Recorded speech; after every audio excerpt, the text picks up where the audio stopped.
Chapter 3. The world is now underway, evolving generation after generation. God is looking down and, sad to say, very disappointed.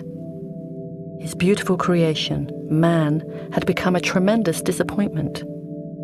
Evil ways spread like wildfire throughout the generations. Murderers, rapists, and child molesters. Human beings were out of control. God was watching over the world in great disappointment. The time had come for God to take action and wipe the slate clean. God's plan: cause a massive flood and wipe human beings completely off the face of the earth. Among all of the evil doers of the world, one man stood for justice, righteousness, and holiness: Noah. God chose Noah to become the seed of his new world to come. God knew that Noah had compassion, kindness, wisdom. God felt Noah's deep spiritual connection and loyalty.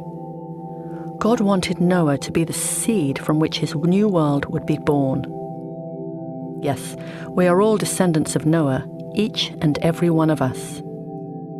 God instructed Noah to go to the mountaintops and build a massive ark. Gather the animals, 7 of each, kosher, species, and load them on the ark. Everyone laughed, but soon Noah's loyalty and devotion would win out. The entire earth was flooded. Human beings were completely wiped out. After 150 days, Noah's ark came to rest upon a mountaintop.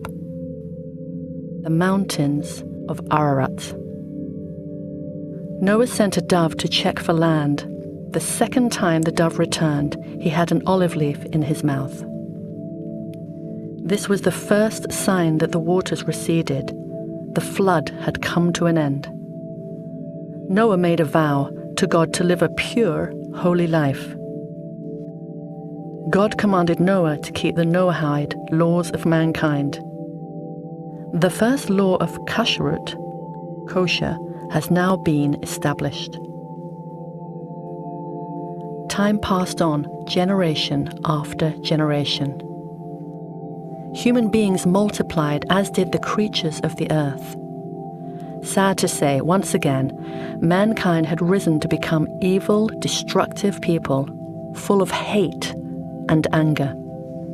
People prayed and worshipped idols and statues. They murdered each other, lying, cheating, and stealing from one another.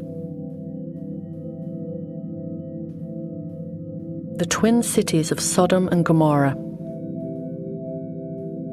The most dangerous cities of our time would look like Disneyland by comparison to Sodom and Gomorrah.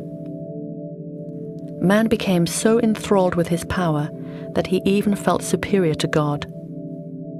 The Tower of Babylon was built high into the sky, stretching beyond the clouds. Some say it was 8 times as high as the Empire State Building. At the top of the tower, a mighty sword rose from its peak, pointing up to God as if to say, "Who are you in comparison to us?" God, shaking his head in disgust, had many ways to deal with this pathetic situation. God chose the following: confuse the languages of the people, so no one could understand each other. Plans could not be communicated, feelings unable to be expressed, messages not delivered. The people became babbling fools among each other.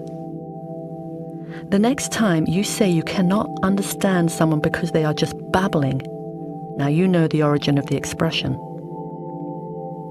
After God confused the languages, he scattered the people throughout the earth. This is the reason we have different countries, cultures, languages, and customs. Among all of the bad people of the world, one man would soon be born to change the course of history forever.